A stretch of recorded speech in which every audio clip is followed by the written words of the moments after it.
mais um Acerte para o Podcast. Estamos aqui para discutir novamente temas que são importantes para todos nós dentro do contexto de inovação, de empreendedorismo e de tecnologia. Eu tenho aqui o prazer de receber o Marcos Túlio, vice-presidente de articulação política da Casa e também sócio do escritório de advocacia WCW Advogados, né?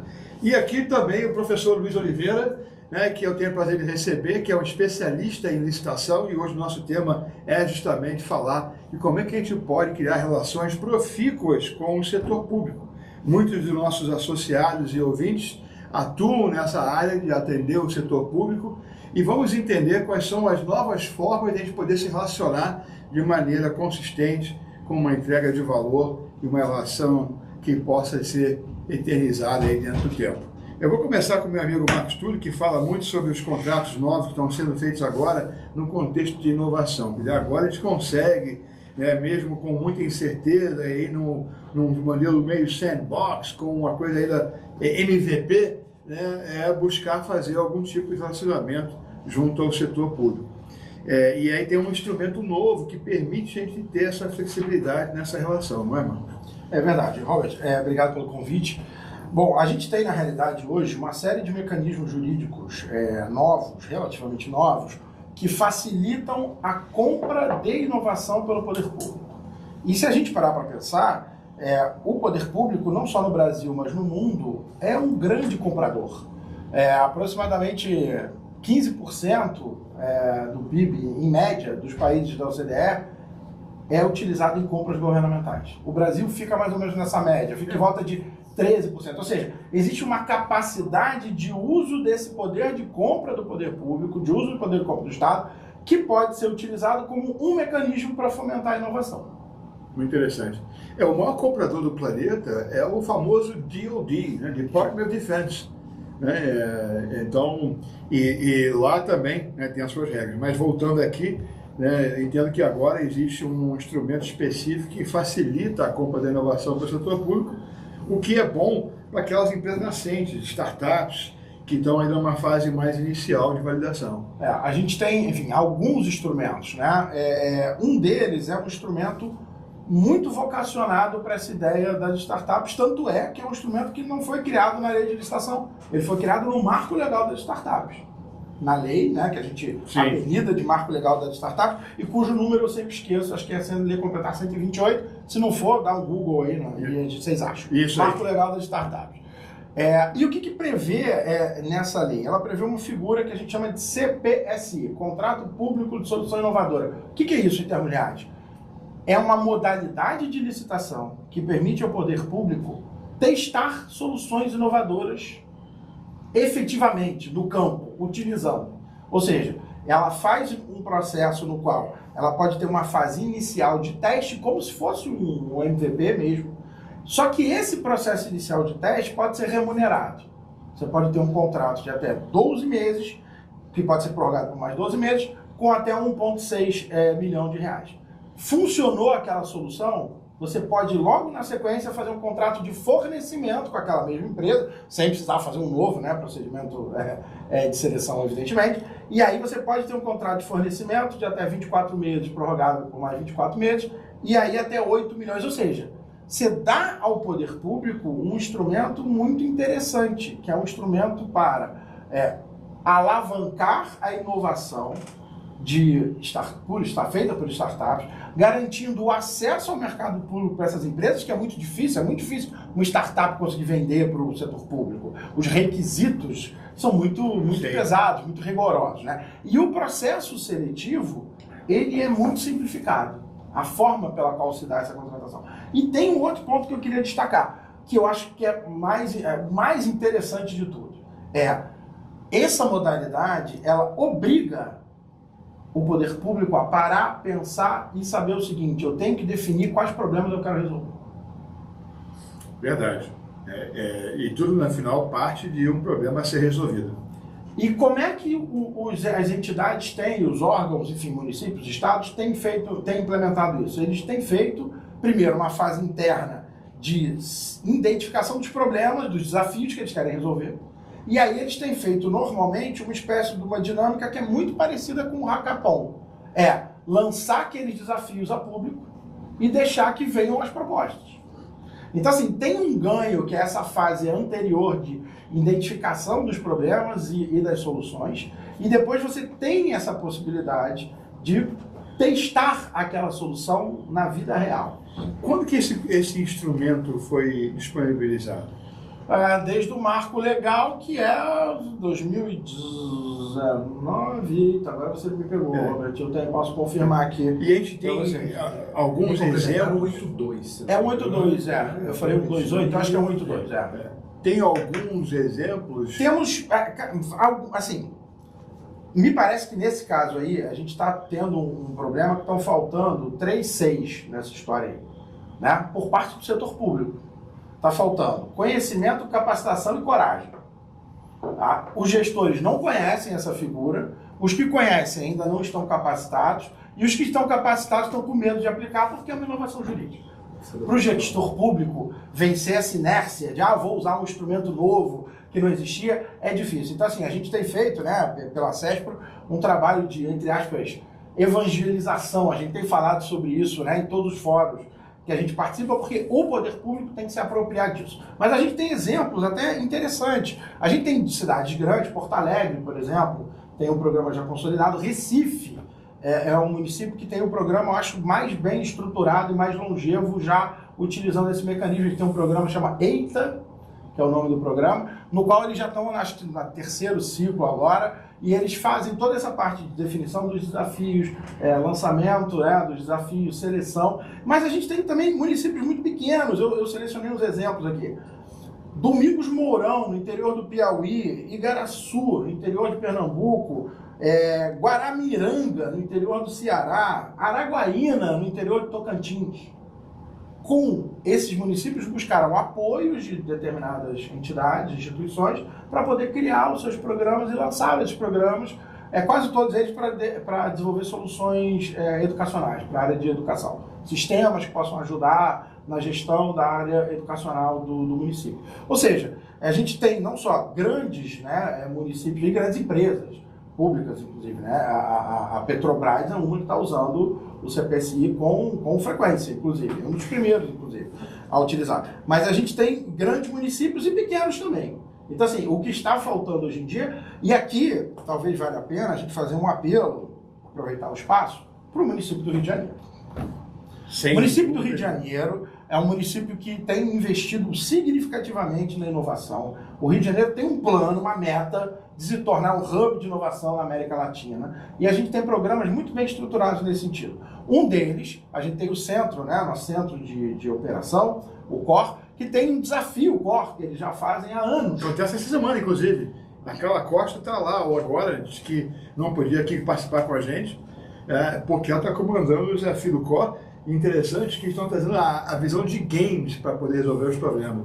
Então, estão criando um movimento de inovação e ainda trazendo uma vertical que não se pensava há 2, 3 anos atrás. Né? E esse tipo de desafio é o quê? Justamente identificação de problemas, de desafios, abertura para apresentação de propostas por startups, empresas nascentes, mas eles não usam ainda, salvo engano, a figura do contrato público de solução inovadora. Ou seja, eles têm tudo que se enquadra no contrato público de solução inovadora, mas não usam o contrato ainda. Salvo engano, pelo menos até a última vez que eu olhei, os participantes do programa, eles eram agraciados com um diploma ao final, um certificado de participação. Não eram agraciados com um contrato de fornecimento. Né? Então, assim, acho que é algo que a gente tem, inclusive, aonde melhorar. E, talvez para, enfim, encerrar esse primeiro momento, fazer um adendo que é interessante.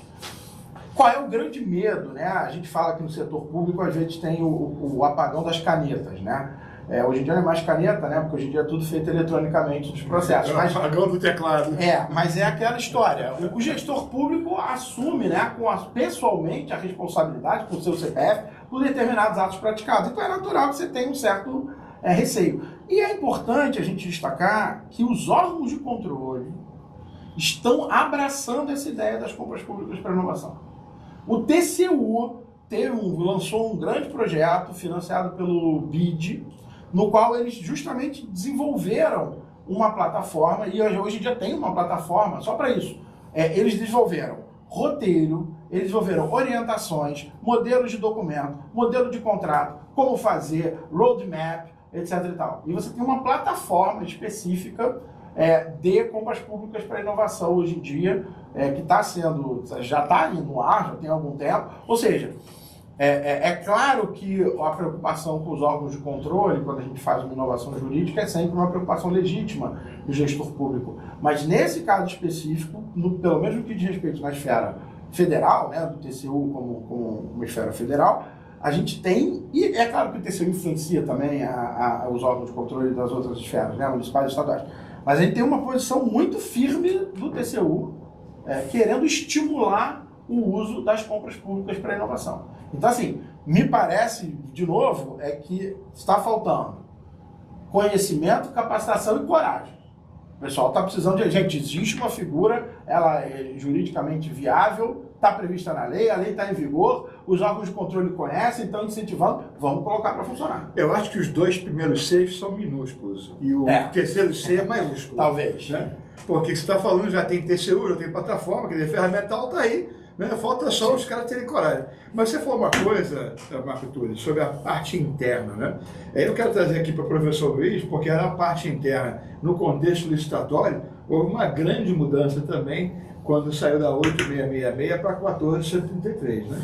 Então hoje tem um rito que parece que tem aí mais etapas e, digamos, obstáculos, talvez, para que as empresas possam estar adequadas. Perfeitamente. Eu, inclusive, tomo muito cuidado de não falar mal de eventual excesso da 14.133, porque eu sempre cobrei, na 8666, a omissão de não ter artigo sobre fase preparatória, fase interna da licitação. Era uma crítica que reinava no estudo de licitações e contratos. Era praticamente uma coisa entregue a cada poder público, cada órgão público dentro do mesmo ente da federação, criando procedimentos cada um mais diferentes do que o outro. Uma padronização é sempre bem-vinda, né, nesse contexto.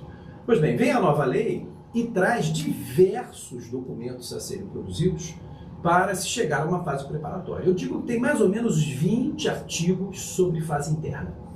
Documentos como documentos de formalização de demanda, ETP, estudo técnico preliminar, termo de referência, que são muito próximos em relação ao que é exigido para a sua formação. Quer dizer, isso pode gerar uma burocracia se for mal gerido. Por exemplo, eu não tenho medo do uso desses documentos em âmbito federal. A União tem estrutura, tem servidores capacitados, tem condições de materializar. A minha preocupação está para a maioria dos municípios e estados. E aí vem um alerta muito interessante para esses entes que o direito tributário chama de subnacionais, eu acho que é uma denominação bem legal. Fase interna ou preparatória é norma não geral. A lei de licitação, tanto a 8666 quanto a nova lei, não é uma lei nacional. É uma lei federal com normas gerais obrigatórias para todo mundo. Então tem uma parte da lei, que ninguém sabe qual é, porque ela não diz, que estados e municípios podem perfeitamente inovar, legislar sobre o tema. Olha como é difícil isso. Você conhece alguma lei estadual de licitação e contrato? A gente pode criar um filhote estadual da 1473. Pô, perfeitamente, não há problema nenhum. E contrariar no que for possível. Agora, uma coisa é certa. Fase interna é norma não geral. Então, estados e municípios não são obrigados a adotar toda essa sequência da 14.133. Eles devem ter uma preocupação com planejamento, é fundamental, mas eles têm que perceber qual é o passo que eles podem dar, né? Qual é a estrutura operacional que eles têm, quantidade de servidores, treinamento. Então, não é uma coisa muito fácil, né? Na União, a gente tem a IN 94, de 2022, que dá toda essa sequência específica em relação à TIC, tá? Que eu vejo, por exemplo, a maioria dos municípios brasileiros, abaixo de 20 mil habitantes, aqueles municípios que nem precisam de plano diretor, não tem a menor condição de aplicar um negócio desse. Não tem uma estrutura para isso. Quer dizer, então, há uma preocupação, porque é aquela história da falta da coragem, né? No mundo do direito, cara, nada se cria, tudo se copia. Isso é uma pura verdade, entendeu? Você pede logo um parecer parecido do tema que você está tratando, para ver como é que foi, e depois dá a sua versão, né? Então, você ter essa iniciativa não é fácil. Então, o que eu vejo é o quê? Estados e municípios, é o que você falou, né? Seguem o modelo da União. Cortam, colam e jogam lá. E depois ficam travados. porque não tem condições de Não tem infraestrutura mínima para operacionalizar. Então eu costumo dizer, por exemplo, um ETP, que na União, estudo técnico preliminar, para identificar a necessidade pública, que tem uma série de exigências, a nova lei no 18, parágrafo 1º, dá diversos incisos que ele tem que cumprir, é um município pequeno, uma ata de uma reunião resolve. É um ETP para o município. Uma reunião bem conduzida, bem feita pelo superior hierárquico, resolve o problema. O município não precisa botar os pés pelas mãos, né, enfim, e se impor algo que ele não tem obrigação de cumprir e talvez não tenha condições de executar. Então, é interessante, né, porque além desse custo adicional, que sem dúvida existe, né, prático, você tem o custo da oportunidade, né, porque o mundo está acelerado, está cada vez mais rápido, né, até alguma possibilidade de um município conseguir cumprir com o rito completo, aquilo que está se programado para fazer já ficou obsoleto. Né? Daí o cuidado. Agora, qual é a capacidade de um Estado, de um município, dentro de seus poderes legislativos, né, com a iniciativa do Executivo, criarem uma norma adequada? É muito difícil. É muito difícil. A qualidade da legislação brasileira é questionável, principalmente no âmbito municipal.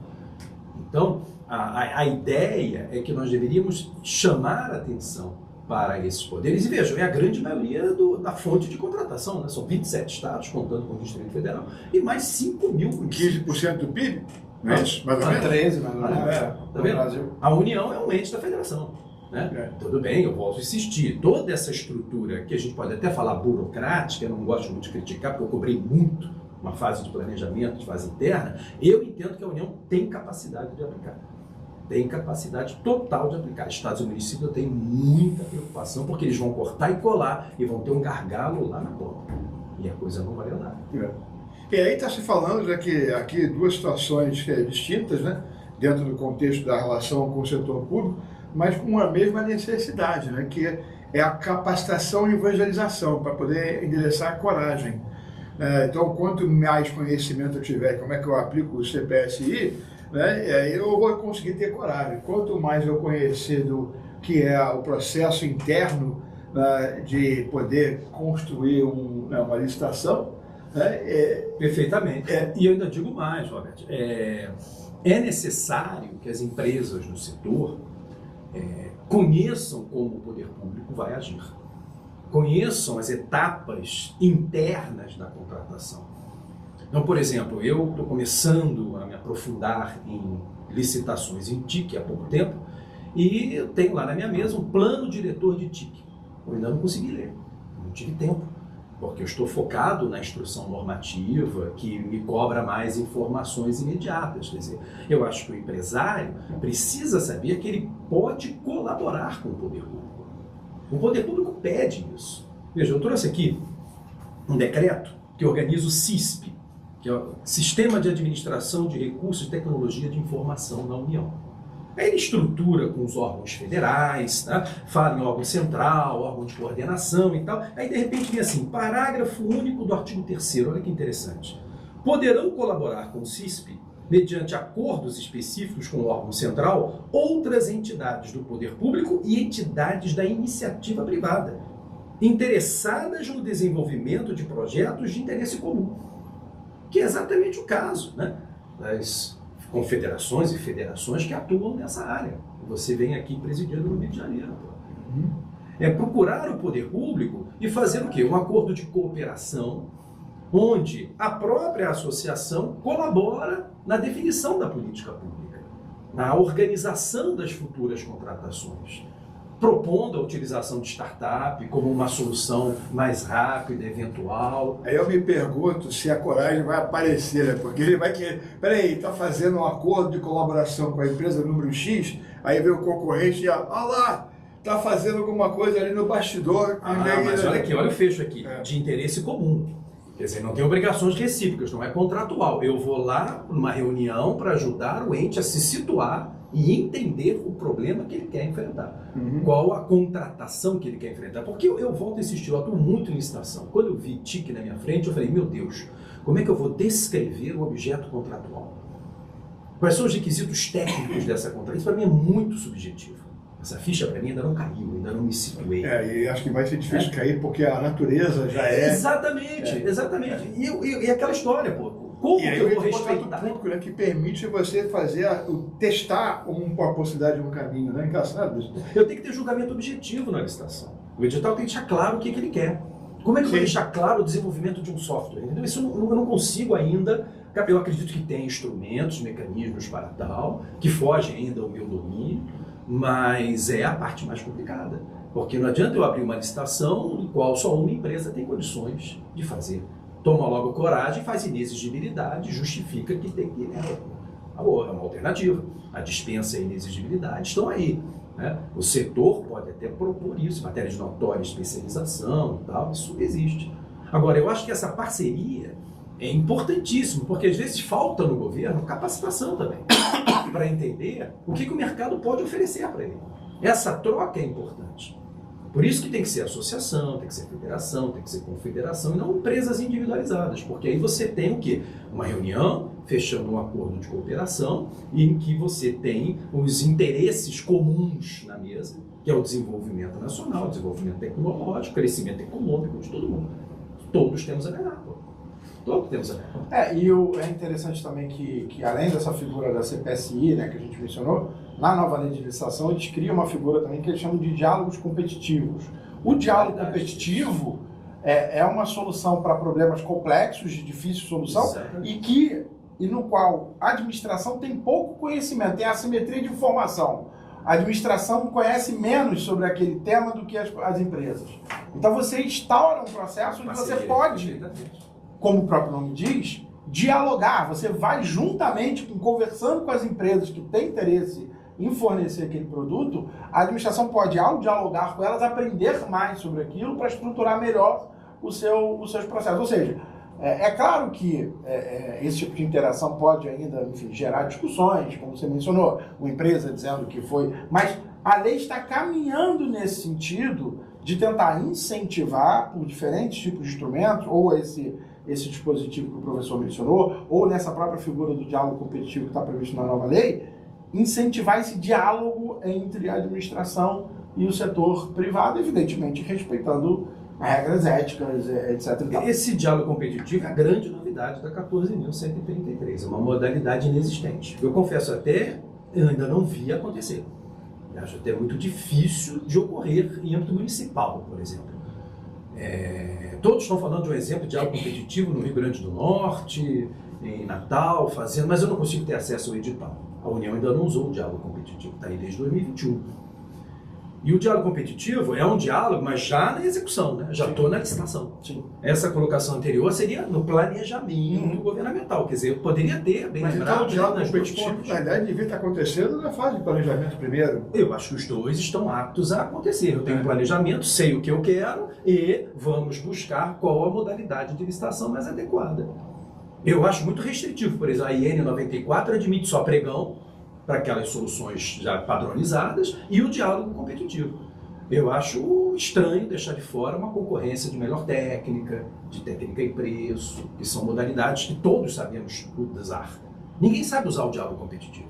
Eu tenho colegas que falam, a União Europeia está cansada de usar. Eu falei, meu irmão, eu moro no Brasil, eu moro no Rio de Janeiro. Né? Eu não trabalho com a União Europeia, tudo bem, eu posso até buscar estudos para saber como lá o diálogo competitivo se desenvolveu, mas aqui é uma coisa ainda inédita, digo assim, ainda é uma coisa inédita. Então, por exemplo, tem uma fase de diálogo competitivo que é a seleção objetiva de quem pode participar do diálogo. Isso já para mim restringe a competição. O governo vai dizer, você e você vão participar do diálogo. E tem regras para ninguém sabe ainda quais são. Eles falam critérios objetivos de seleção. Quais são? Não sei ainda. O dia que sair um edital de diálogo competitivo, cara, eu vou cair em cima, entendeu? E vou aprender quais são esses critérios. Mas é bem questionável. Será que é cadastramento? Será que é credenciamento? Será que é pré-qualificação? Quais são esses critérios? Não sei. Quer dizer, vai ter empresa que não vai ser chamada para o diálogo, aí sim que vai botar a boca no trombone. Peraí, eu tenho totais condições, por que eu não fui chamado para esse diálogo? Vamos ver mais mandatos de segurança circulando por aí. E na realidade, o que a gente tem, me parece, na área de tecnologia, é a banalização por completo do pregão. Né? A gente até alguns anos atrás aqui na CESPRO, quando foi que surgiu o conceito do pregão, já tem muitos anos, já está bastante consolidado, mas a gente fez muitos questionamentos como a CESPRO, Porque o pregão é uma forma de você contratar bens e serviços comuns. Exatamente. E a gente sempre defendia o seguinte: eu não posso contratar desenvolvimento de software como sendo um bem e serviço comum, né? Isso foi uma bandeira de muito tempo da SESP, enfim, eu participei de muitas discussões sobre isso, etc., na época. Mas isso foi uma batalha que já foi perdida. Né? Então, assim, se banalizou o uso do pregão para contratação de TIC. Muito embora, né, como o professor bem mencionou, porque o pregão ele tem a lógica do preço. O critério é menor preço o ou maior critério desconto, não é técnica. Barato. O critério é preço. Nem pode ter, né? O critério é preço. Então, isso é algo que nas contratações de tecnologia me parece que não é benéfico e é uma batalha assim, que foi perdida ao longo dos anos. Tá? E hoje em dia o pregão é utilizado para tudo. E a gente não tem nenhum estudo, porque aí tem outra questão. Se trouxer no preço, muito provavelmente, né, a entrega efetiva e a resolução do problema não ocorreu ou não ocorreu naquilo que precisava ser atendido. Eu ontem, por coincidência, estava, enfim, um assunto lá do escritório, lendo um resultado de um julgamento de um pregão, tá? Aí, sei lá, tinham 20 empresas participando. O preço ofertado pelas 20 empresas variou de 900 mil a 150 milhões de reais. Nossa. Tá? Sendo que a média, o mais assim, eu estava em torno de 15, 18, 17, estava quase todo mundo em 18, 17 milhões. Mas tinha gente com 900 mil.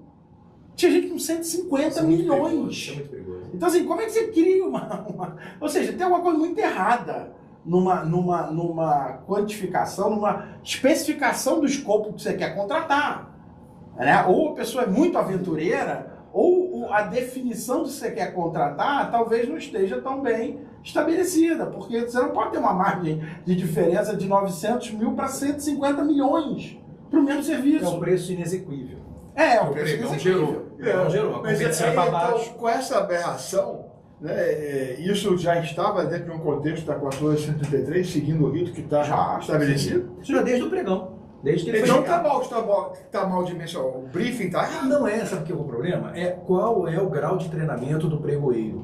Sim. Esse é o problema. O poder público tem que investir na qualificação do seu servidor.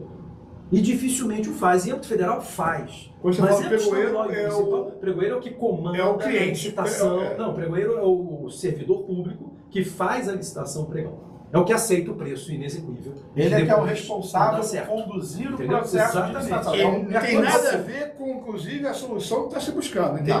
Não é ele que faz. Ele é o jeito de compra da empresa. Exatamente. É como se fosse numa empresa privada, ele seria outra versão. Na União, eu acho até que tem condições de treinamento e tem, enfim, estrutura. Agora, eu volto a insistir. Minha preocupação é qual o grau de treinamento de um pregoeiro no município de 20 mil habitantes. É zero. Se o cara conhecer a lei de licitação, tá bom para cima, tá bom demais. Então, é muito complicado. O pregão sempre gerou esse problema, preço inexequível, porque é maior desconto ou menor preço. Se o pregoeiro não tem um freio, ele perde o controle. E vai sobrar lá na frente, porque o contrato vai ser paralisado, o cara vai pedir aditamento contratual, o governo vai ter problema orçamentário de dar o aditamento, aí para a obra, a execução da atividade. Isso é de fato um problema muito frequente de você ter preços que tecnicamente eles não são inexequíveis pela regra da lei, mas eles são muito baixos.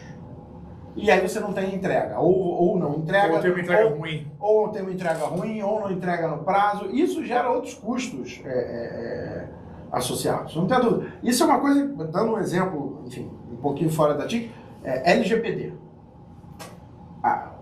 Os órgãos públicos começaram a fazer licitações para contratar soluções de LGPD. Os valores são absolutamente ridículos. Os valores são absolutamente ridículos. Você olha o escopo, a gente, profissionalmente lá no meu escritório, a gente decidiu não participar de licitações de LGPD, que é uma área que a gente atua lá no escritório. A gente participou de algumas. Quando a gente viu o preço final que foi contratado, não vale a pena o esforço de você perder tempo em preparar a proposta. Porque aquilo não é exequível. De novo, juridicamente, aquele valor está dentro de algo que não vai ser considerado exequível. Na vida real, ele não vai conseguir executar tudo que está previsto ou vai fazer uma entrega muito ruim. Abaixo da qualidade proposta. Exatamente. A 14133 não traz uma instância primeira de eu fazer validação técnica do que está sendo apresentado para depois eu fazer um pregão? É o famoso planejamento. É o tal ETP. Veja, o ETP se diz, né? Eu sempre achei muito parecido com o termo de referência. Inicialmente eu até critiquei, mas depois eu entendi a ideia. O ETP é para analisar a necessidade pública. Aí vem qual é a qualidade, qual é a parte técnica que eu quero. Sim. Então eu formo uma equipe que vai identificar qual é o objeto contratual. Qual é a sua real necessidade? A entrega do ETP é o objeto do E contrato. depois eu faço o termo de referência para viabilizar a licitação. Então, documento de formalização de demanda é o problema. ETP, a solução. E termo de referência, a execução. Porque ele vai ser anexo do edital e vai pautar o objeto da licitação. Somando os três, a coisa é interessante. Mas eu volto a insistir, para quem tem estrutura e pessoal para fazer 3 estudos. Pô. Porque o documento de formalização de demanda, o grau de exigência é praticamente um estudo. Pô. Que já tem que sair de lá bem organizado, com diversas exigências. A instrução normativa traz uns 8 requisitos para E isso. provavelmente ele vai pegar da própria verba que ele precisa para contratar quem ele está querendo pegar para resolver o problema, né? Ele vai ter grande parte do custo, do orçamento que ele tem para resolver o problema, vai estar investido já no processo anterior. Mas se ele tiver servidor qualificado, você não tem esse problema. Se você tiver uma estrutura, uma equipe bem organizada, você vai ter uma condução correta dessa fase interna, dessa fase E primária. você tem um outro problema também, me parece, que é o seguinte, você quando estabelece, quais são, eu estou fazendo uma licitação que é pautada no preço, mas ela tem uma etapa de habilitação técnica. Sim. Né? Só que, muitas vezes, quando eu coloco determinados requisitos de habilitação técnica, isso é interpretado pelos órgãos de controle como algo que frustra a competitividade. Ou seja, às vezes você é impedido de colocar certos requisitos de habilitação técnica pelo entendimento de, não, isso aí não pode, você não pode exigir esse. Um exemplo claro é a discussão de certificações. Eu exijo que a empresa apresente uma certificação A, B, C. Mas essa não pode ser só essa certificação, isso é restritivo da competitividade. Ou seja, o pregão não é bom. por isso, assim, eu Eles olham insisto, preço. na área de tecnologia, a gente deveria ter um esforço para romper esse predomínio do pregão como a modalidade de licitação que é utilizada. Porque mesmo que você tenha essa fase de habilitação, a gente tem dificuldades, obstáculos para estabelecer uma fase de habilitação muito rígida. Conhecemos algum estudo que já possa ter sido feito para poder identificar o tamanho do custo que é você atuar o pregão? Porque isso tem um custo enorme. Porque não só eu estou contratando alguma coisa que depois não vai funcionar, mas eu estou deixando de resolver o problema. Sim. Né? E tem um custo enorme. Mas aí não é só problema do pregão, não. Porque a gente se preocupa muito com a licitação e esquece da gestão contratual. Porque o objetivo é o contrato. Por exemplo, uma coisa legal da lei, a lei não fala mais comissão de licitação, bobagem a colocação, mas a lei fala comissão de contratação. Essa ficha tem que cair. Eu quero o contrato. Licitação é o meio. Sim. Então a gente fica muito em cima da licitação. Por exemplo, hoje falar em modalidade, diálogo competitivo, pregão, é bobagem. O procedimento é o mesmo agora. A lei chamada até procedimento comum, que é o do pregão, que venceu, que é um sucesso realmente. Então se o procedimento é igual, para que várias modalidades? É alguma coisa inútil. Então fica falando muito de licitação, e esquece da gestão contratual. Os riscos que o contrato pode gerar para atender ou não o interesse público. E aí é uma outra preocupação, uma outra equipe de fiscalização de execução contratual, de análise do recebimento do objeto dentro da qualidade proposta. É um outro grande problema. Outro grande problema. Então o problema não está só em você ter lá, você fala de equipe, né? É o pregoeiro, é o cara que entende do problema que tem que ser resolvido, é outro cara que entende a gestão da do contrato, que tecnologia. acompanha o contrato. Esses caras têm que se falar, eles têm que se entender. E no final, a grande parte, aí você pega os municípios de 20, 30 mil habitantes, eles têm lá uma pessoa, chama de OMS, né? One Man Show, né? Que E a lei tem um princípio da segregação de funções. Ela não quer que a mesma pessoa faça diversas etapas, porque isso facilita encobertar irregularidades que ele cometeu na etapa anterior. Então ela pede que você tenha literalmente uma equipe em todo esse processo de execução, para facilitar o controle interno e evitar os atos de corrupção. Como que eu vou ter isso numa estrutura municipal? A União vem abrindo muito a possibilidade de municípios e estados se inscreverem em todo o seu aspecto do IGOV. em matéria de acesso ao Portal Nacional de Contratação Pública, em matéria de ter acesso a todos os modelos de licitação. No TIC também está querendo integrar essa gente no sistema que a União vem oferecendo, o que é interessante, mas eu volto a insistir, um município pequeno simplesmente integrando esse sistema, como que ele vai executar na ponta a gestão contratual? Porque depois a União abandona, o contrato está aí com você. E aí? Qual é o treinamento que eu vou ter? Então não é uma coisa fácil de se materializar saindo da União. Agora, só para não deixar passar, quando ele fala em certificações que na fase de habilitação realmente são recusadas, aí é que eu critico o pregão, que trabalha só o menor preço. O critério do julgamento é trazer melhor técnica e preço ou técnica. Se eu coloco na técnica a empresa que tem certificações ganhará uma pontuação, aí eu tenho uma concorrência correta. Ela vai ter maior vantagem porque tem maior estrutura, conhecimento, tecnologia. Aí não é irregular, entendeu? Trazer certificações para a fase de julgamento e não na fase de habilitação. Porque a habilitação realmente é na vida real, hoje, a gente contrata tecnologia como se estivesse comprando caneta. Nossa. Você contrata tecnologia como se estivesse comprando uma caneta. Nossa, como é perigoso ouvir isso. É a mesma loja. Meu Deus. Por que não deveria ser, olha, para participar do pregão, tem que passar pela primeira fase de habilitação técnica. Só vai entrar para o pregão aqueles que batem o requisito. O grande barato é que a habilitação é depois do julgamento. É ao contrário. Isso aqui deu certo, invertido. Pois é. Primeiro eu julgo, depois eu habilito. Né? Tinha que habilitar primeiro para depois. Sim, mas isso foi muito criticado na 8666. O pregão ganhou esse sucesso quando inverte. Porque, por exemplo, aparece 50 licitantes. Fazer 50 habilitação é complicado, pô. É documento para dar com pau, cara. Quer dizer, 50 habilitações para depois você fazer o julgamento. Aí o que eu faço? O pregão, eu julgo e habilito só o primeiro colocado. Pô, isso é de uma agilização sensacional. Se você fizer isso decentemente, vale a pena. Se ele não cumpre o requisito de habilitação, chama o segundo. Isso aí. O segundo que deu o preço melhor. Isso. Olha aí, não tem? Chama o terceiro. E vai chamando. O pregão ganhou a briga porque ele era mais ágil. Exatamente. A execução dele era mais rápida. Então, é uma lógica de... E tem aí uma suposta economia, né? Uma suposta economia, porque eu tô garantindo preços mais baixos, mas, de novo, o problema é conceitual. E a lógica da compra pública, ela em lugar nenhum nunca foi pautada no menor preço. É na obtenção da solução mais vantajosa para a administração. Melhor proposta. É vantajoso, não é mais barato necessariamente. Sobretudo quando nós estamos falando na área de contratação em tecnologia. Né? Mas a gente hoje em dia pauta na questão do preço. Ou seja, tem que se fazer um esforço institucional e começar a trazer para o holofote a discussão de que hoje o pregão eletrônico não serve para a tecnologia.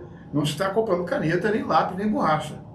Né? Está se comprando, na realidade, uma solução para um problema que vai atender e trazer benefícios e valores que são muito maiores do que a economia que você faz pelo pregão. Agora, depende. Eu tenho estudado aqui um catálogo de soluções de TIC padronizados. O pregão serve para o que está no catálogo.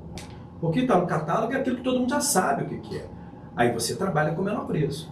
Claro que o pregão não é adequado para desenvolvimento de um software. Aí perfeitamente não é adequado. Porque a minha preocupação não é preço, a preocupação é qualidade. Agora, eu acho até que se você, volta a insistir, trabalhar requisitos de qualificação técnica, não na habilitação, e sim na análise do julgamento, pontuando o licitante, você vai privilegiar a empresa de melhor qualificação, que vai me dar a melhor proposta, e não a mais barata. Aí o diálogo competitivo vai entrar bem, porque ele vai ter um terceiro... O diálogo competitivo tem 3 etapas. Essa tal seleção objetiva, que eu ainda não sei como vai ser feita, o diálogo entre aqueles selecionados que vão fechar o que eu dizer, na verdade, o que eu quero, que é tão tecnológico, tão complicado, que eu nem sei o que eu quero, preciso conversar com o mercado, e depois vai fazer uma fase competitiva, que me parece vai ser uma concorrência. Vai ser uma concorrência entre aspas. E aí você vai trabalhar a melhor solução, buscando aspecto técnico, não necessariamente. É interessante, né, porque existe na visão do setor privado, né, várias formas de você fazer a pontuação de como é que você conjuga, né, mérito e valor, né, preço. Sim, melhor técnica e preço, no caso é técnica e preço. E por que não, vou pegar o melhor emprestado do setor privado para aplicar dentro do contexto público, mas eu vou privilegiar sempre ter a melhor qualidade, a melhor relação custo-benefício com a aquisição de bens e serviços na tecnologia. né? Então, ou seja, temos um grande desafio ainda da competitividade no Brasil, porque no final você resume tudo isso e vai comparar com outras geografias, né, que tem aí um processo mais ágil, mas ao mesmo tempo mais criterioso na contratação. Né? Eu entendo o servidor. O servidor tem orçamento apertado, tem que apresentar resultado, quer executar a contratação da forma mais econômica possível para o órgão público, mas tem certas áreas, como o TIC, que o caminho não é esse. O caminho não é esse. É como muito bem colocado, o pregão é para o bem e serviço comum, aquisição de bens e serviços comuns. Aí você faz o pregão, tá ótimo. Agora, tem certas contratações que realmente a qualificação técnica ou a qualidade técnica é que tem que prevalecer. E aí um pregão realmente não é adequado, porque ele trabalha só o critério de menor preço ou maior desconto. E aí a gente volta então para o quesito da coragem, né? Sim.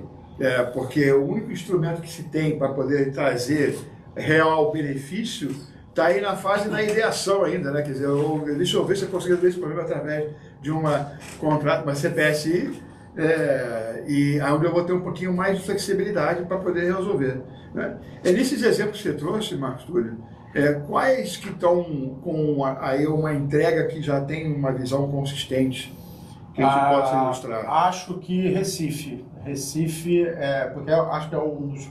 A Petrobras tem também, a Petrobras já tem bastante caso, e acho que, se tratando de município, poder público, Recife é o programa que já está, me parece, mais evoluído e que tem, enfim, resultados já para mostrar. Há quanto tempo está disponível o CPSI? Eu tenho que confirmar. De 2019, né? 2020. Ela veio junto com a aprovação da lei. A lei de 2021, ela deve ser 2021 também. Ela entrou em vigor junto com a... Ela teve um marco legal essa tela. Eu me lembro quando eu estava já estudando a 14.000, veio assim, eu até fiquei surpreendido. Lei complementar 21, 182 de 2021, desde junho de 21. Junho de 21. E quer ver uma forma de você estender isso? Olha aqui, há no anexo 1 da IN 94 diretrizes específicas do planejamento de contratação. Olha que interessante o item 1.3.3. Prospectar alternativas de atendimento aos requisitos junto aos diferentes fabricantes e viabilizar a participação de revendedores de fabricantes distintos. Quer dizer, o planejamento está procurando essas alternativas, está querendo dar ao governo um leque maior. Nesse sentido, né? Prospectar. Vamos atrás, vamos lá, vamos cavar aí, porque não dá para ficar preso a grandes players do mercado, não dá. Muito bom. Então, estamos chegando aqui ao final dessa sessão da gente, eu vou pedir para cada um de vocês fazer um fechamento. Aí é um fechamento para que os nossos ouvintes possam entender como que eu posso, se eu atendo ao setor público já, ou se eu pretendo fazer isso, dentro do contexto mais da inovação, o que você estaria recomendando aos nossos ouvintes a encaminharem. E eu vou pedir a mesma coisa, professor Luiz, com relação a quem já está aí em campo e atuando nas licitações do setor público, o que ele deve estar pensando prioritariamente nesse novo contexto da 1433. Bom, agradecer aí o convite, a conversa e lembrar, eu mencionei aqui a plataforma que existe, né, o portal, TCU, e não falei, mas ele hoje em dia ele é mantido pela BDI, tá? Pela Agência Brasileira de Desenvolvimento Industrial. Exatamente. E o portal é inovacpin.org. Esse portal ele é uma plataforma com muitos documentos, muito material sobre compras públicas para inovação. Não só sobre CPSI, que é uma, né, das possibilidades, mas sobre encomendas tecnológicas, diálogos competitivos, ou seja, uma série de documentos que é muito valioso para quem é gestor público e para quem é também, enfim, empresário, está querendo conhecer melhor. Consulte esse site inovacpin.org, que é mantido pela ABDI hoje em dia. Muito bom, muito bom. Professor Luiz. Bom, eu aconselharia as empresas do setor a acompanharem planejamento governamental. 14.133 obriga um plano de contratação anual, que é publicado no Portal Nacional de Contratação Pública. Ali você vai ver o que o governo quer fazer naquele ano e onde você vai se encaixar nessas contratações. Procurar analisar todo o contexto do PDTIC, Plano Diretor de Tecnologia de Informação e Comunicação, para que você entenda o que o governo está precisando. ficar atento a procedimentos de manifestação de interesse, ficar atento a processos administrativos de padronização, que é perfeitamente escolher marca, é possível, é trabalhoso, mas é possível. E você, empresário, pode participar desses processos, dar a sua opinião, apresentar a sua crítica. Quer dizer, ficar atento como o governo age, para você ter melhor inserção no mercado. Muito bom. Esse aqui foi o Acesso para o Podcast, que trouxe aqui como é que a gente pode ter uma relação mais consistente, mais profunda com o setor público, seja aí numa área mais inicial da inovação, ou seja dentro do contexto mais estruturado do processo licitatório. Quero agradecer muito a audiência de vocês. Até o próximo podcast.